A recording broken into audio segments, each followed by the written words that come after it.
Well, we're here to review step number 47 of the 67 steps.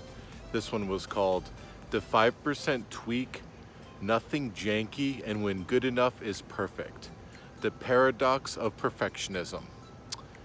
And rather than being perfectly balanced, most of us tend towards extremes. One side or one extreme is jumping right into things without any plan. You know, you get a lot done, but it's oftentimes very sloppy.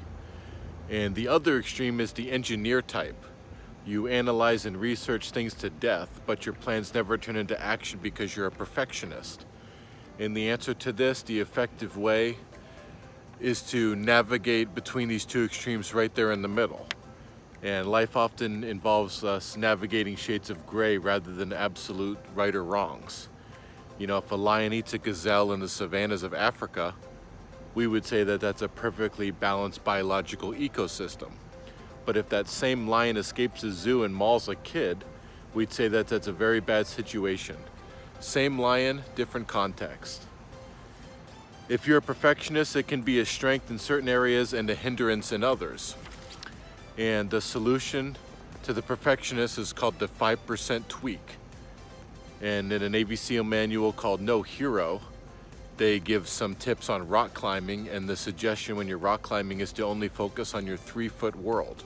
Rather than looking up or down too far into the future or too far into the past, successful people focus on what they can control, and unsuccessful people typically focus on things that are out of their control. So rather than putting all your energies into the what-ifs of life, focus on the next rock that you can use as a foothold. This will be just a 5% change of perspective. And you know, the hardest part is usually the first step. So instead of trying to lose 100 pounds, take the 5% tweak and just try to lose 5 pounds. Because looking too far down the future, trying to make everything perfect will simply leave you paralyzed. And Professor E.A. Ferguson in the 1960s came up with a mathematical formula for how much info to take in before you begin taking action. He called it optimal stopping.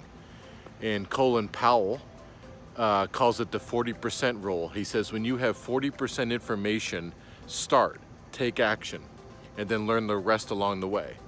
So the question becomes, are you a perfectionist or are you the impulsive type? And you must know thyself, as the old philosophers say. And if you're the perfectionist, know when good enough is perfect, as Joel Salatin says. And the questions at the end of this lesson are, write down one time when you failed to start because you were paralyzed by the unknowns. Write down one time when you jumped in too early without enough information. And name one situation facing you and how you'll take this step into account. Thanks so much for watching. I'll see you in review number 48. Take care.